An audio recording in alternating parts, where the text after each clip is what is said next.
Même aujourd'hui, l'arôme de fumée et de haricots semble flotter au-dessus des vestiges de vieilles maisons abandonnées à la frontière des États-Unis. C'est dans ces espaces rustiques que sont nées des recettes nées davantage de la nécessité que du luxe, donnant naissance à l'une des cuisines les plus ingénieuses de l'histoire du pays. Ces préparations, souvent oubliées aujourd'hui, ont nourri cowboys, colons et pionniers qui, armés de courage et de peu d'outils, ont transformé des terres sauvages en communautés prospères, avec pour seule aide des marmites en fonte et une créativité forgée par le besoin. Avant l'ère du froid, des supermarchés ou des livres de cuisine, survivre signifiait transformer les restes en repas et tirer le maximum de chaque ingrédient que la nature offrait. Cette cuisine de survie devint un véritable défi d'ingéniosité, produisant des plats durables, savoureux et profondément liés à l'histoire de ceux qui ouvrèrent la voie vers l'Ouest. Haricots au feu de camp. Avant que les haricots en conserve deviennent un aliment de base, les cow-boys cuisinaient des haricots secs qu'ils trempaient toute la nuit, puis faisaient mijoter lentement sur des braises sans jamais s'éteindre. Mais ce n'étaient bon pas de simples haricots. Baignés dans du gras fondu, de la mélasse, et les condiments que le cuisinier parvenait à rassembler. Le chaudron était posé au bord du feu, restait des heures à mijoter tandis que les cow-boys travaillaient, absorbant lentement la saveur fumée qui imprégnait chaque grain. Le lard salé ou la graisse de porc ajoutait du corps et de la saveur, tandis que la mélasse ou le sucre brun adoucissait l'intensité fumée. Lorsque la chance souriait, on ajoutait des oignons sauvages cueillis sur place, et des piments secs ramenés du Texas.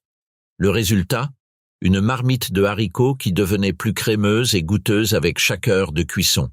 Une bonne portion de ces haricots pouvait nourrir toute une équipe pendant plusieurs jours. Plus ils cuisinaient, meilleurs ils étaient. On les servait à chaque repas, petit déjeuner, déjeuner ou dîner, souvent accompagnés de petits pains ou de biscuits de camp pour ne laisser aucune cuillerée. Pancakes au levain. Chaque chariot cuisine digne de ce nom protégeait un trésor, la culture de levain. Ce ferment vivant passait de main en main comme un animal de compagnie précieux. Il nécessitait des soins quotidiens et des repas constants, mais en retour offrait des pancakes moelleux, réconfortants pour les matinées fraîches du voyage. Le levain était conservé dans une jarre en argile, enveloppé dans des couvertures la nuit pour préserver les levures.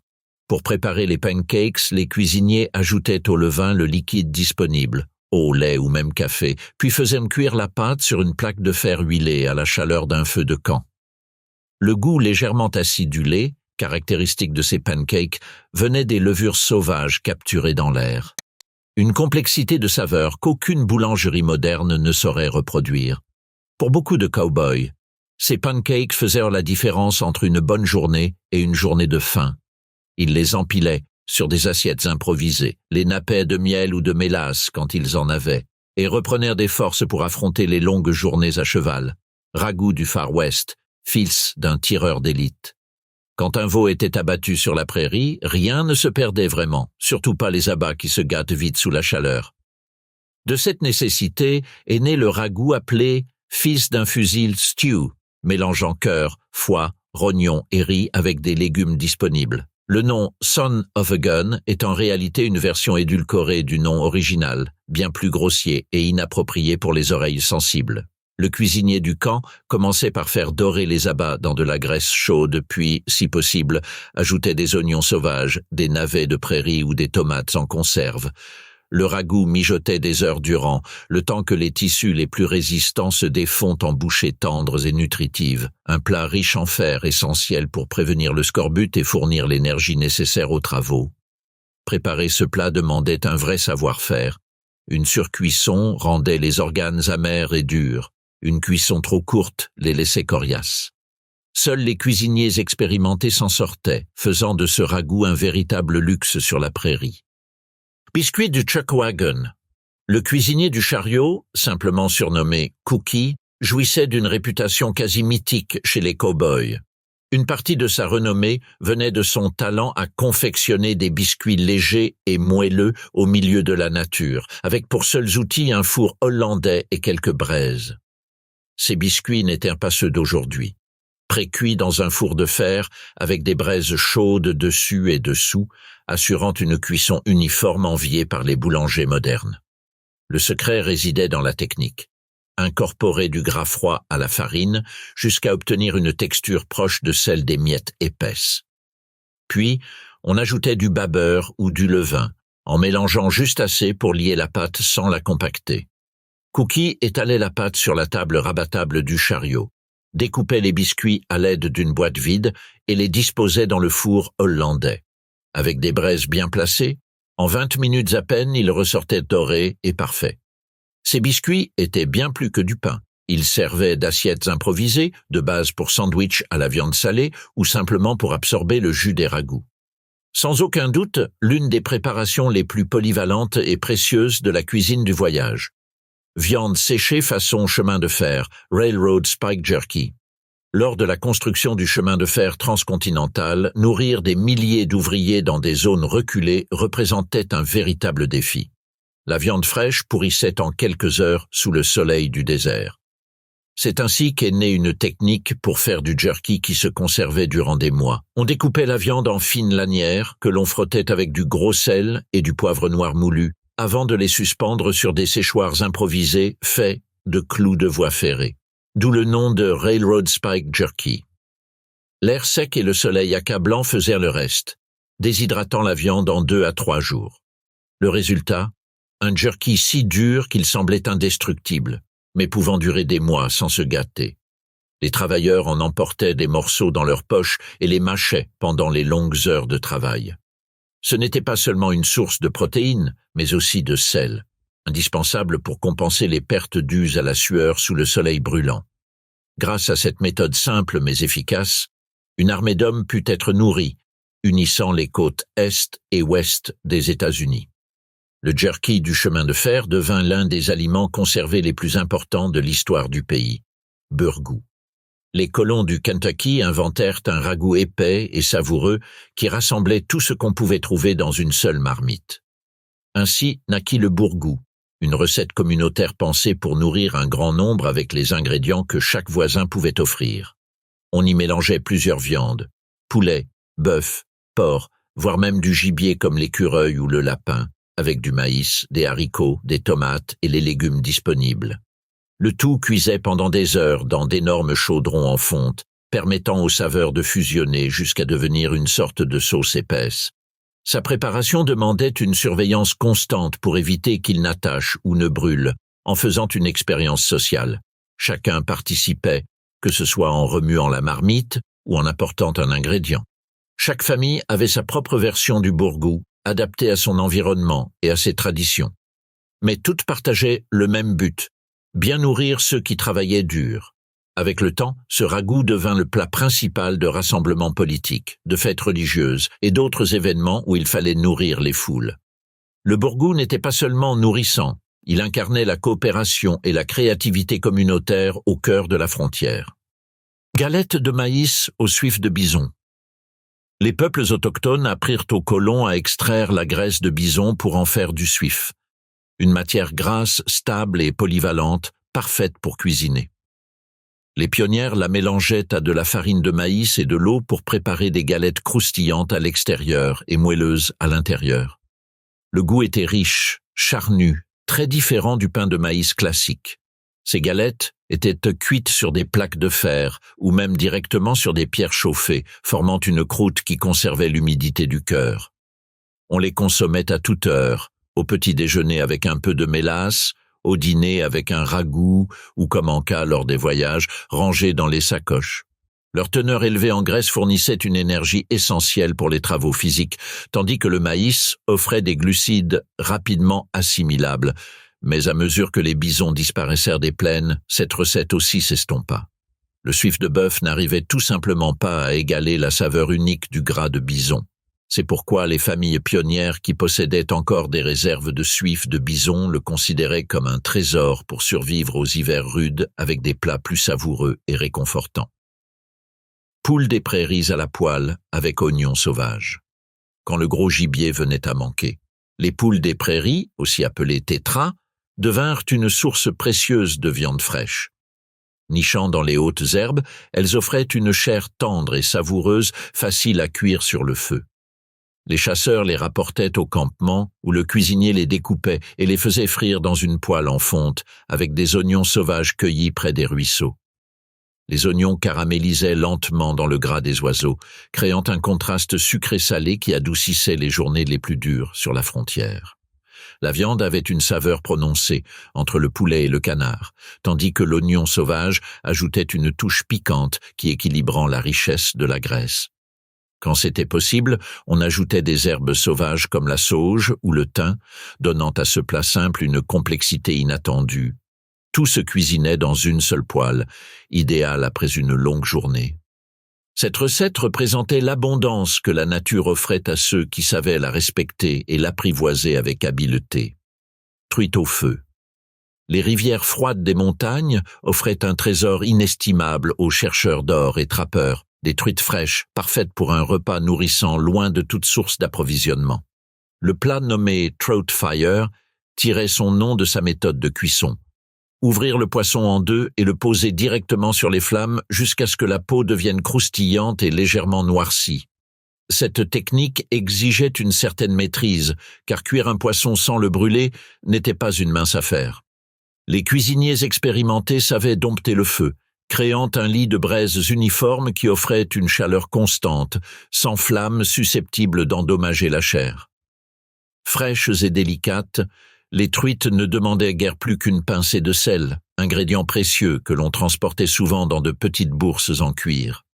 Une fois la peau brûlée retirée, la chair blanche et juteuse révélait une saveur fumée, à la fois terreuse et naturelle. Ce plat devait être mangé immédiatement, encore chaud et croustillant, devenant une expérience en lien direct avec la terre et l'instant présent. Une recette disparue avec les campements de mineurs et les ruisseaux autrefois purs, aujourd'hui souillés par l'industrie. Cactus frites à l'ail sauvage. Les cow-boys américains apprirent beaucoup des vaqueros mexicains, y compris la préparation d'un ingrédient inattendu mais vital dans les zones désertiques, le nopal, ou figuier de Barbarie. Préparer ce cactus demandait de la dextérité.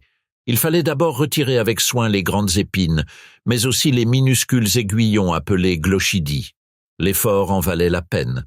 Les jeunes nopals offraient une texture proche des haricots verts avec une saveur légèrement acidulée et rafraîchissante. Les cow-boys les découpaient en lanières et les faisaient frire avec de l'ail sauvage cueilli près des points d'eau. Le résultat, un plat végétal savoureux, aux notes terreuses et citronnées, qui apportait des nutriments essentiels à une alimentation quasi exclusivement composée de viande et de céréales. Il fallait toutefois bien les cuire. Trop cuits, les nopals devenaient gluants. Les bons cuisiniers les faisaient sauter à feu vif jusqu'à ce qu'ils dorent sur les bords. L'ail sauvage, puissant et piquant, aidait à masquer toute amertume résiduelle. Ce plat aidait à combattre le scorbut et d'autres maux liés à la carence en vitamines, fréquent chez ceux qui passaient des mois à manger toujours les mêmes aliments. Cuire de pommes. Bien avant l'invention des bonbons industriels ou des snacks de supermarché, les familles de la frontière redoublaient d'imagination pour créer leur propre douceur. L'un des plus appréciés était le cuir de pommes, une sorte de feuille comestible fabriquée à partir de purée de pommes cuites et déshydratées. Le processus était laborieux. On pelait et découpait les pommes, on les faisait cuire jusqu'à obtention d'une pâte épaisse et sucrée que l'on étalait ensuite sur des toiles propres posées sur des cadres en bois. Puis, on laissait sécher au soleil pendant plusieurs jours, en s'assurant que l'air circule bien. Une fois totalement sec, ce cuir devenait une feuille souple et durable, au goût intensément fruité. Bien préparé, il pouvait se conserver des mois sans s'altérer. Il devenait une source d'énergie douce durant les longs hivers, quand les fruits frais n'étaient qu'un lointain souvenir. Les enfants l'adoraient comme un bonbon, et les adultes l'utilisaient comme encas ou le réhydratent pour en faire des compotes ou des garnitures de tartes. Cette méthode de conservation permettait de prolonger les récoltes fruitières tout au long de l'année. Biscuits secs et lard salé, hardtack et salt belly. Pendant la guerre de sécession, les soldats dépendaient de 2 aliments de base, le hardtack, un biscuit ultra dur, et le lard salé, appelé salt belly. Plus tard, ces produits nourrirent les ouvriers du chemin de fer, les mineurs et autres travailleurs isolés. Le hardtack était un biscuit fait uniquement de farine et d'eau, cuit au point de pouvoir briser des dents. Le salt belly, lui, était du porc conservé dans du gros sel, ce qui lui permettait de durer indéfiniment. Les travailleurs faisaient souvent frire de fines tranches de lard jusqu'à ce que la graisse fonde, puis y trempaient le hardtack pour le ramollir et le rendre comestible. Ensemble, ces deux éléments offraient une combinaison de graisse, de protéines et de glucides facilement transportables et durables. Mais les plus avertis vérifiaient toujours leur biscuit avant de le manger.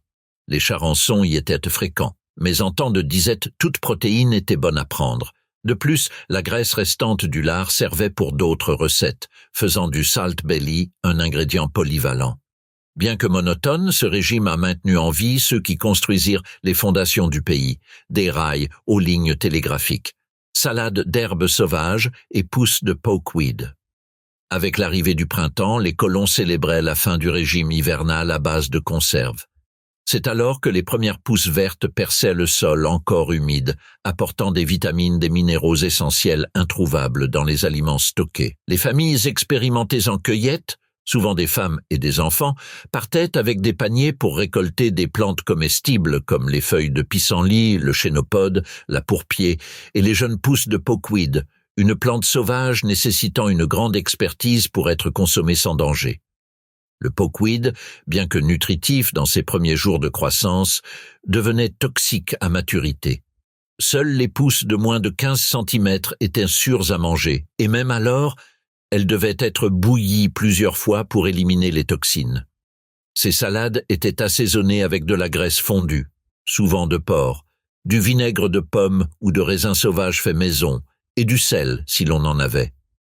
Ce plat simple apportait des nutriments essentiels et aidait à prévenir des maladies comme le scorbut, très fréquentes chez ceux qui passaient des mois sans produits frais.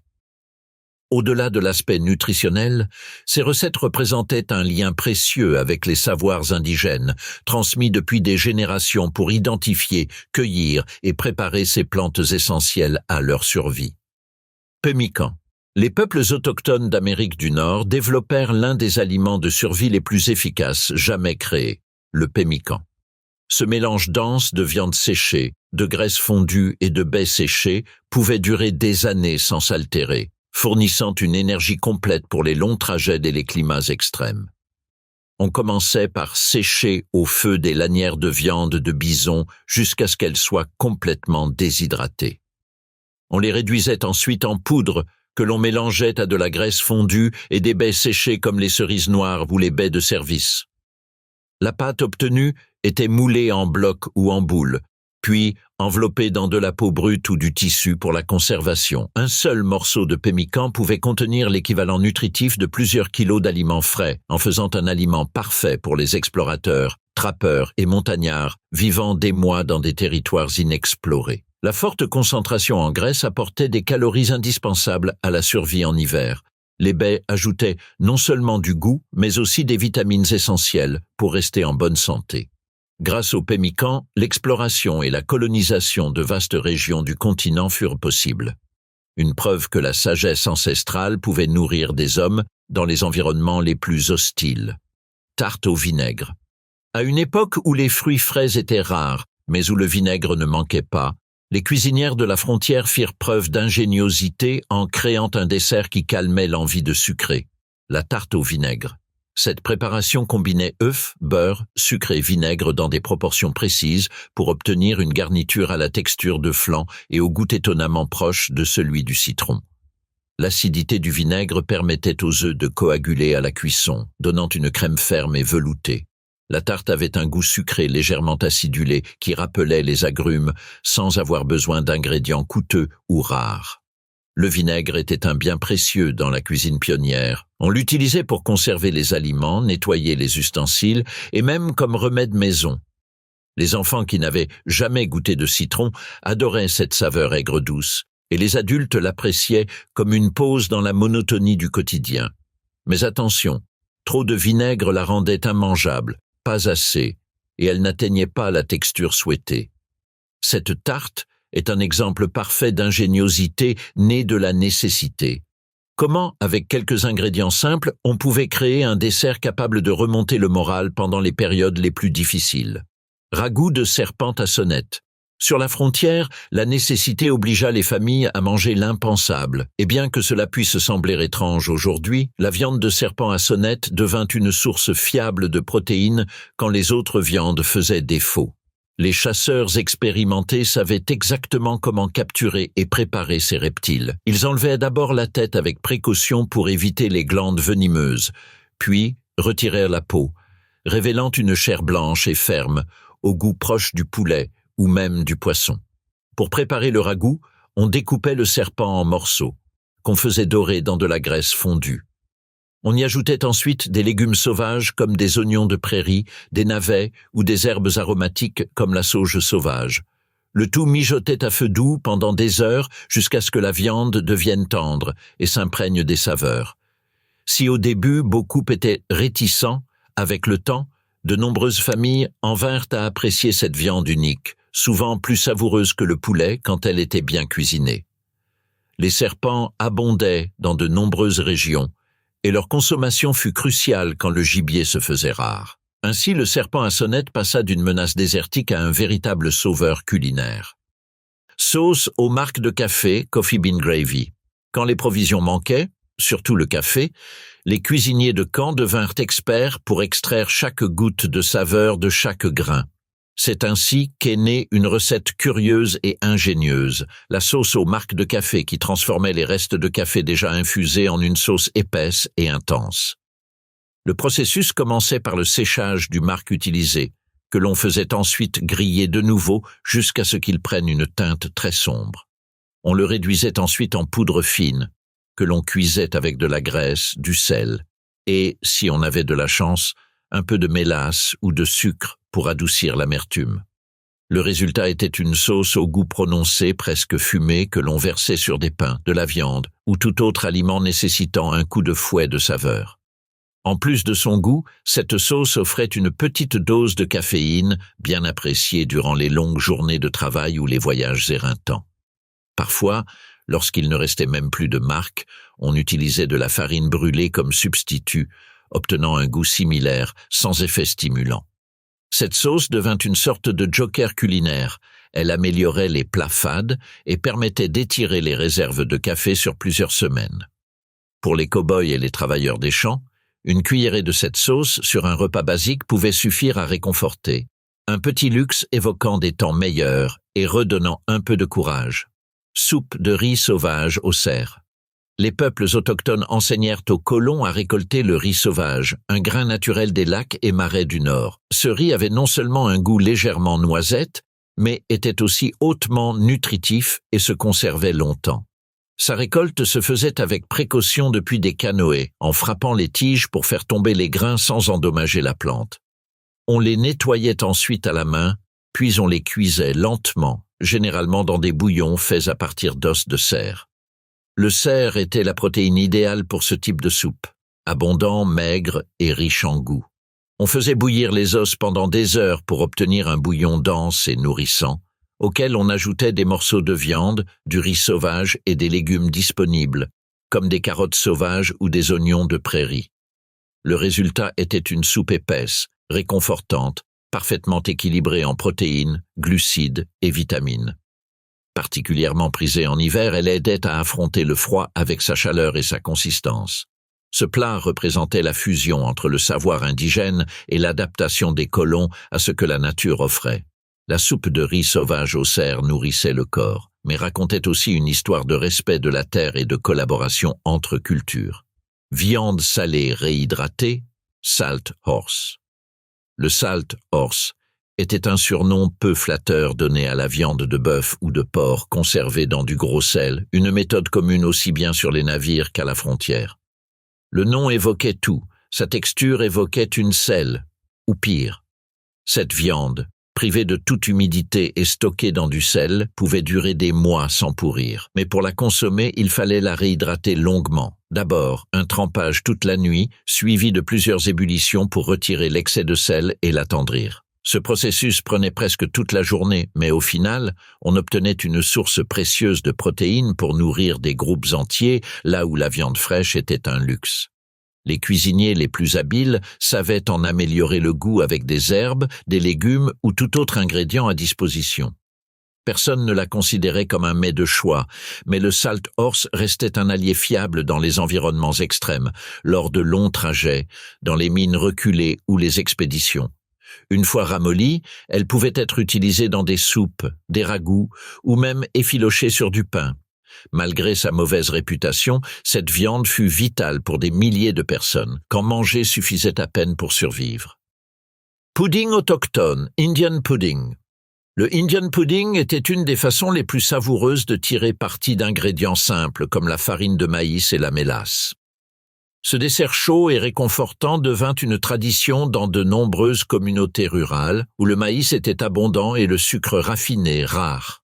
La recette consistait à mélanger de la farine de maïs avec du lait, de la mélasse, des œufs et des épices comme la cannelle ou la muscade. Le tout était versé dans une marmite couverte, placée sur des braises et cuite lentement pendant des heures. Cette cuisson prolongée permettait au maïs de bien s'hydrater et aux saveurs de se concentrer, notamment celle de la mélasse qui caramélisait pour donner une note profonde, presque amère. Quand c'était possible, on servait ce pudding chaud, avec un peu de crème ou de beurre fondu. Outre son goût, il était nourrissant. La farine de maïs apportait de l'énergie, la mélasse du fer et des minéraux, et les œufs des protéines. Certaines variantes incluaient des pommes séchées, des baies sauvages ou des noix, rendant le tout encore plus spécial. Ce dessert incarne à merveille la rencontre entre la cuisine indigène et européenne, donnant naissance à un plat emblématique du nord-est des États-Unis. Navets des prairies, rôtis au feu. Les peuples autochtones apprirent aux colons à identifier et récolter les navets des prairies, aussi appelés prairies turnips ou pommes indiennes, des racines comestibles qui poussaient à l'état sauvage dans les grandes plaines de l'Ouest. Riches en glucides et en vitamines, ces racines furent pendant des siècles une ressource essentielle pour les tribus nomades. Savoir quand et comment les récolter était fondamental. Trop tôt, ils étaient petits et amers. Trop tard, ils devenaient durs et ligneux. C'est pourquoi les familles organisaient des expéditions spécifiques, guidées par un savoir transmis de génération en génération. La méthode de cuisson la plus courante consistait à les rôtir directement dans les braises. On les enterrait dans la cendre chaude, où la chaleur les cuisait lentement, brûlant la peau extérieure pendant que l'intérieur devenait tendre et sucré, avec un goût proche de la patate douce, rehaussé d'une légère touche de noisette. Une fois cuits, ils pouvaient être consommés immédiatement ou séchés pour l'hiver. On les écrasait aussi pour en faire une farine, utilisée ensuite dans des pains ou des ragoûts, ajoutant nutriments et saveurs. Les navets des prairies n'étaient même pas qu'un simple aliment. Ils symbolisaient le lien avec la terre, l'autonomie et la sagesse ancestrale qui ont forgé la vie à la frontière. Petits pains de cendre, ash cakes. Lorsqu'aucun four n'était disponible, les cuisiniers de la frontière se tournaient vers l'une des méthodes les plus primitives de fabrication du pain, les ash cakes ou petits pains de cendre. La recette était d'une simplicité absolue, farine de maïs, eau et sel. La pâte obtenue était ensuite enveloppée dans des feuilles solides et non toxiques, comme des feuilles de chou ou des enveloppes de maïs, puis enterrée directement dans un lit de braise et de cendres chaudes. L'enveloppe protégeait la pâte du contact direct avec les cendres, tandis que la chaleur uniforme la faisait cuire lentement de tous les côtés. Les cuisiniers les plus expérimentés savaient reconnaître le bon moment rien qu'à l'odeur ou au toucher avec un bâton. Le résultat était un pain rustique à la saveur fumée, légèrement granuleux. Il pouvait se manger seul, accompagné des ragoûts ou servir de base à d'autres garnitures. Sa valeur résidait dans sa simplicité, pas besoin d'ustensiles sophistiqués, seulement du feu, des feuilles et un peu de patience.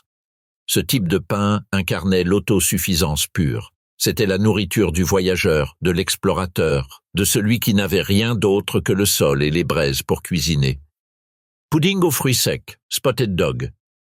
Le spotted dog, littéralement le chien tacheté, était un pudding bouilli fait avec ce que l'on avait sous la main. idéal lorsqu'on ne pouvait préparer de desserts plus élaborés. Son nom venait de son apparence. Une pâte blanche ponctuée de taches foncées causées par les raisins secs ou les groseilles. La recette combinait du suif de bœuf, de la farine, une pincée de sel et des fruits secs.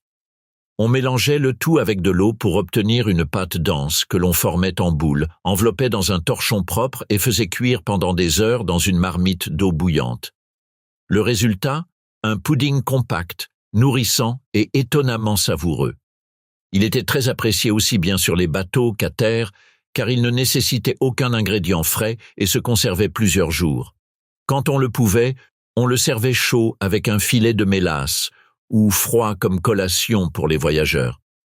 Sa forte teneur en graisse en faisait un aliment énergétique et très satisfaisant, tandis que les fruits secs ajoutaient une touche sucrée et un peu de nutrition. Pour de nombreuses familles, préparer un spotted dog était un synonyme de fête ou de récompense après une semaine de dur labeur. Soupe fausse de tortue, mock turtle soup.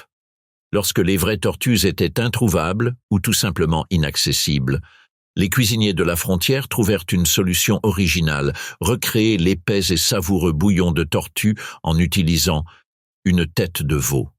Le secret de la mock turtle soup résidait dans sa richesse en collagène. Cuite pendant des heures, la tête libérait une gélatine naturelle qui donnait au bouillon cette texture dense, brillante et si appréciée. On nettoyait la viande avec soin avant de la faire bouillir avec des légumes et des herbes. Le processus était long et délicat. Trop de cuisson et la viande tombait en miettes.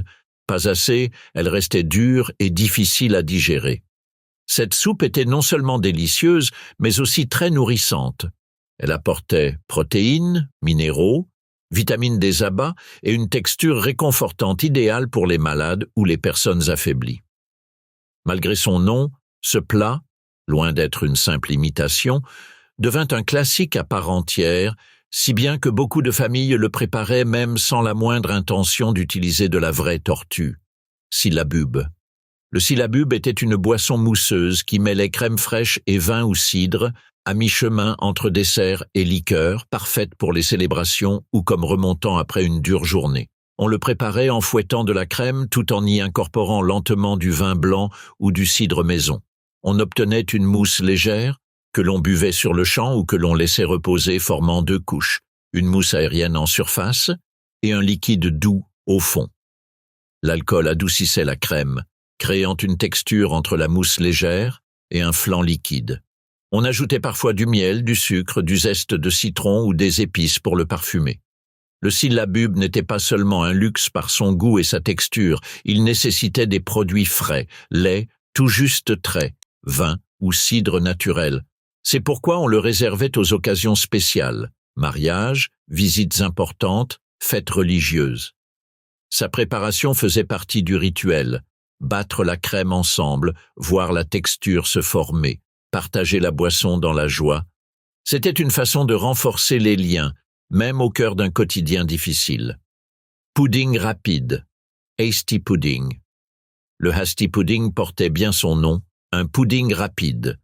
Quand le temps manquait et que la faim pressait, cette recette simple à base de farine de maïs et d'eau bouillante devenait indispensable.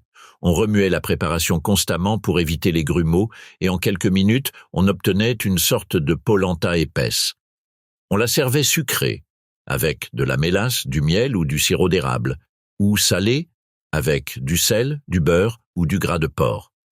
Selon la quantité de liquide, la texture allait d'une bouillie légère à une pâte ferme qu'on pouvait laisser refroidir, frire ou couper en blocs. Idéal pour le petit déjeuner, le dîner ou comme base pour d'autres plats, il nécessitait très peu de combustible pour sa cuisson, parfait pour les jours chargés ou quand les ressources étaient limitées. Le hasty pudding a nourri des générations entières durant les moissons, dans les camps de travail et dans les foyers modestes. Sa simplicité et sa polyvalence en ont fait un symbole de résistance culinaire. Les recettes qui ont nourri les pionniers de la frontière américaine n'étaient pas de simples plats, elles étaient des actes de survie, de créativité et de solidarité. Nées de la pénurie et façonnées à partir des ressources disponibles, ces recettes oubliées nous racontent bien plus que des saveurs. Elles parlent d'ingéniosité, d'adaptation et d'un lien profond avec la terre. À une époque sans réfrigérateur, sans supermarché, ni livre de recettes, chaque aliment devait être exploité au maximum. Rien ne se perdait. Tout avait un but. Des haricots cuits pendant des jours au bord du feu au pudding bouilli pendant des heures dans des torchons usagés. Chaque préparation résultait de l'expérience, de l'instinct et du savoir populaire souvent hérité des peuples autochtones. Aujourd'hui, beaucoup de ces plats ont disparu de nos tables, remplacés par des produits industriels que nos ancêtres n'auraient jamais imaginés. Pourtant, redécouvrir ces recettes n'est pas un simple exercice nostalgique. C'est un hommage rendu à ceux qui ont transformé des ingrédients modestes en véritables exploits culinaires. Nous n'avons plus besoin de préparer du saltors ou du pemmican pour survivre, mais comprendre leur histoire nous rapproche de ceux qui ont bâti ce pays avec leurs mains et leurs casseroles. Cela nous rappelle qu'avec de la volonté et de la créativité, même le paysage le plus aride peut devenir un festin. Car au fond, la cuisine de la frontière n'était pas qu'un moyen de subsistance. Elle était culture, résistance et vie. Laquelle de ces recettes aimeriez-vous essayer aujourd'hui? Commentez Cowboy si vous êtes resté jusqu'à la fin et si cette vidéo vous a plu, n'oubliez pas de mettre un like, de vous abonner et de la partager avec ceux qui aiment l'histoire culinaire et les curiosités du passé. C'est grâce à votre soutien que nous pouvons continuer à faire revivre des histoires savoureuses et oubliées.